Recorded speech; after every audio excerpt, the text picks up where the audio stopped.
আজকে আমরা আলোচনা করব জোলিবক্স সিরাপ নিয়ে।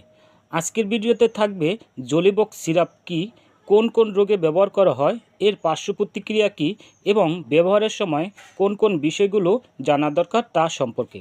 তাই ভিডিওটি না টেনে শেষ পর্যন্ত দেখতে থাকুন।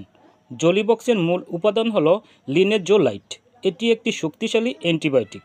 এটি গুরুতর ব্যাকটেরিয়াল সংক্রমণের ক্ষেত্রে এই ওষুধটি দেওয়া হয়ে থাকে, যেমন নিউমোনিয়া, ত্বক ও নরম টিস্যুর সংক্রমণে অসাধারণ কাজ করে থাকে। জোলিবক্স ব্যাকটেরিয়ার প্রোটিন তৈরি বন্ধ করে দেয়, ফলে ব্যাকটেরিয়া বৃদ্ধি পায় না এবং সংক্রমণ নিয়ন্ত্রণে আসে। তবে ভাইরাসজনিত সর্দি, কাশি বা সাধারণ জ্বরের জন্য এই ওষুধটি ব্যবহার করা উচিত নয়। এই ওষুধটি খেলে বমি, বমি বমি ভাব, ডায়রিয়া, মাথা ব্যথা, মাথা ঘোরা দেখা দিতে পারে। জোলিবক্স রোজ 2 বার খেতে হয়, তবে এর পরিমাণ রোগীর বয়স, ওজন এর উপর নির্ভর করে।